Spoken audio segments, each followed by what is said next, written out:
Hi, Misha here, and have another model review. This will be my second looking at helicopters, choppers.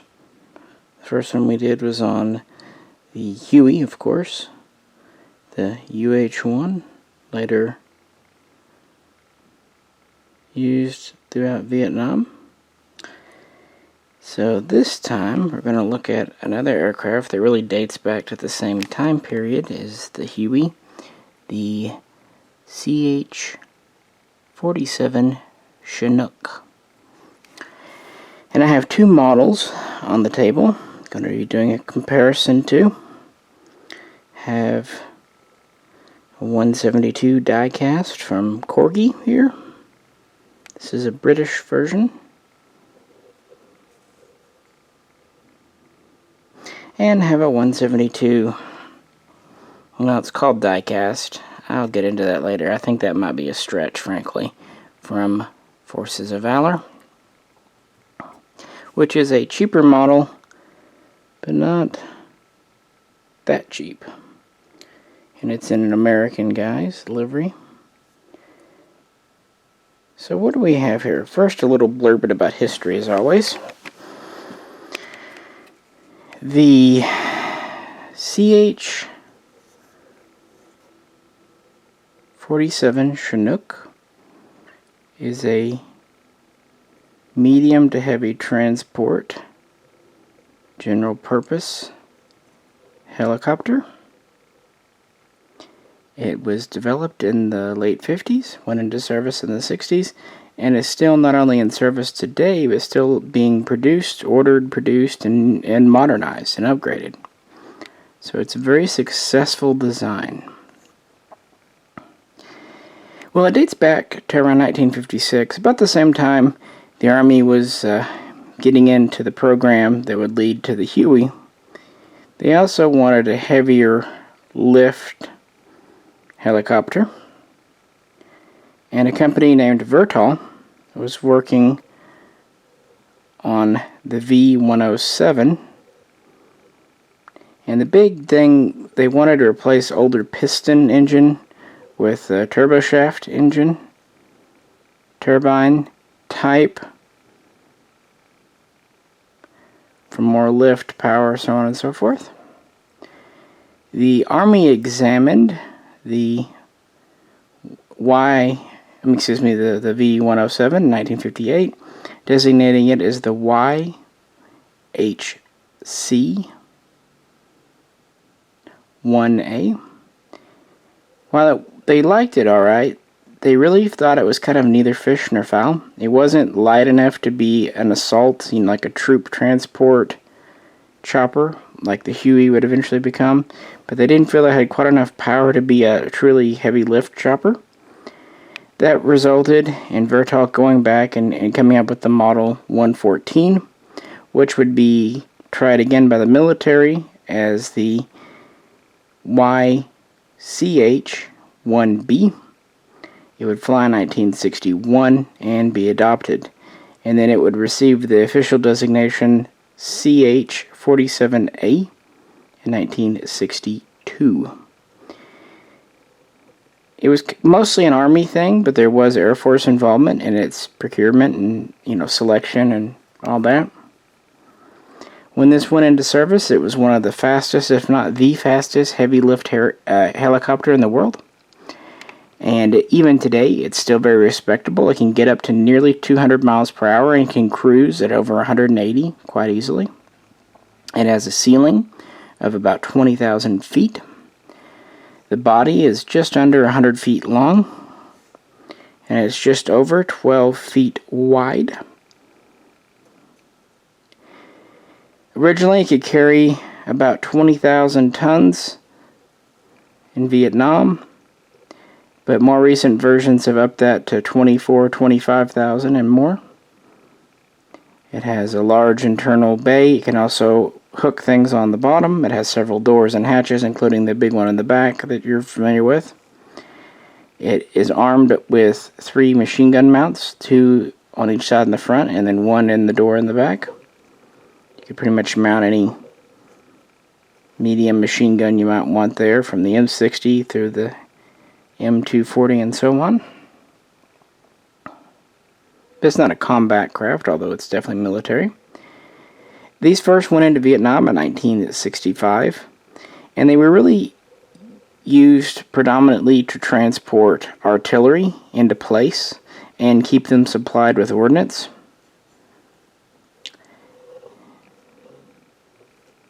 But they could carry several soldiers, anywhere from 33 to 55. They could also operate as a medical evacuation chopper, carrying up to 24 people on stretchers. Very versatile in loading. The engines are very powerful, and the blades actually kind of counter rotate, so that's why there's no tail needed. They counteract each other for lift. And of course it has wheels and all that good stuff. It's a box with blades on top, honestly. But it did a very good job, and it was very well respected in Vietnam, and several hundred served, I believe about 600 or 700 total in that war, and saved many lives. It of course continued on in U.S. service after the war. It was used in the 70s, and in 1982 an updated version, the CH-47D, really gave a lot of updates. New blades, new engines. It modernized the cockpit, electronics, control surfaces. In 1991, this would be serving in the Gulf War. Over 160 were used. And of course, many countries would be interested in purchase the Chinook. While it was developed by Vertol, it actually was produced by Boeing and is still to this day.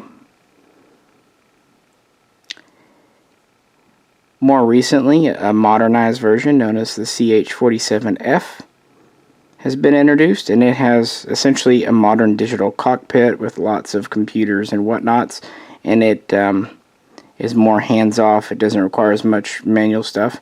This typically has a crew of 3. You have a pilot, a co-pilot, and you have a flight engineer and kind of cargo handler.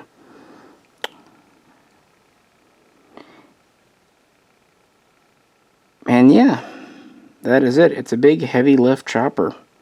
It appears in lots of video games. It's in quite a few war movies. And is the Chinook. So, what about these two models? Forces of Valore versus Corgi. Well, unfortunately I'm doing this one-handed, so I won't be able to do as much as I would like for you folks, but, you know. Both have rotating blades. The Corgi actually has an internal gear where if you spin one, the other one counter spins. It's pretty neat. It comes with 2 sets of blades, one in the down position, like if it's rest on the ground, and one in the flight position. Actually, this seems to be something Corgi does with a lot of their helicopters, which is neat.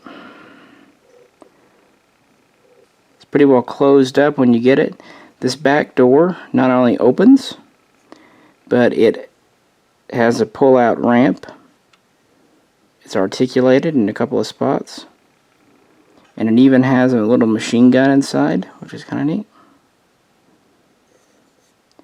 It is predominantly metal, die-cast. It's got some good weight to it. Obviously the fine details are plastic, but the wheels, while plastic, do rotate. The front wheels even steer. It's pretty neat.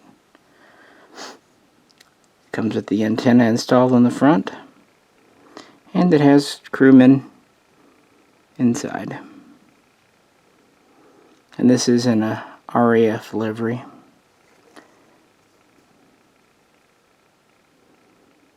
So I like it. The Forces of Valor, on the other hand, is one of those things I got and I really tried to like, but I just don't. It is classified as diecast, and I think that's misleading. The base, the bottom, is metal, but the upper part of the fuselage here is plastic. It does have a fold-down door in the back, but there's less articulation, and there's not as much detail inside. I don't believe this has figures in it, but I could be wrong. It does come with the antenna for the front, but you have to put them in yourself, and I have a hard time doing that, and I keep forgetting to ask a friend to do it. So they're there, but not pre-installed. The propellers do rotate, but as you see, they're not synchronized. They just rotate. And you only get the one set. And I do not believe the wheels rotate on this. No. They're just fixed.